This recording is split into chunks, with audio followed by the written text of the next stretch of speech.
ஏன்னா இந்த மண்ணு சார் உங்களுக்கு ஒரு அற்புதமான மண்ணு சார். இந்த மண்ணை மோந்து பாருங்க சார், என்ன மேடம் தெரியுது?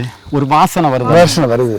உண்மையில ரொம்ப ரொம்ப நானே சாப்பிட்டுட்டே இருக்கேன். என்னட்டு அன்னை ஒருத்தர் கேட்டாரு, ஏன் சார் நீங்க மண்ணை சாப்பிடுறீங்க, உங்களுக்கு ஒண்ணும் ஆகாதான்னு. ஐயா தண்ணி அடிச்சா உடம்பு கெடுதல் தெரியுது, அதை அடிக்கிறேன். இது மண்ணையா, சத்துக்கள். முன்னாடி நம்ம மண்பானை சமையல், இப்ப கூட ஒரு பிரச்சனை வந்து ஏதோ நடிகர் சூரிக்கு ஒரு படம் ஓடணும்னு சொல்லிக்கிட்டு மண் சோறு சாப்பிட்டானா, அதை கூட இந்த சூரி சார் நல்லது.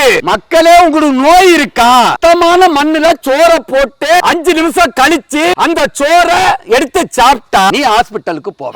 மண் சோறு நல்லது. மண்ணை சாப்பிடலாம், மண்ணை பல்வரைஸ் பண்ணி சாப்பிடலாம், அதாவது டைஜஸ்ட் ஆகலாம். கட்டியோட எடுத்து போட்டு சாப்பிட கூடாது. மண்ணை பவுடர் பண்ணி மென்ட்டு உமிழ்நீரோட மெதுவா சாப்பிட்டு இறக்கலாம். நல்லது. சோறுல என்ன இருக்கு? கார்போஹைட்ரேட். மண்ணில இருக்கிறது மினரல். உண்மையே இல்லையா? சிங்க் எங்க எடுக்கிற, எங்க எடுக்கிற, காப்பர் எங்க எடுக்கிற, போரான் எங்க எடுக்கிற, எல்லாம் மண்ணு.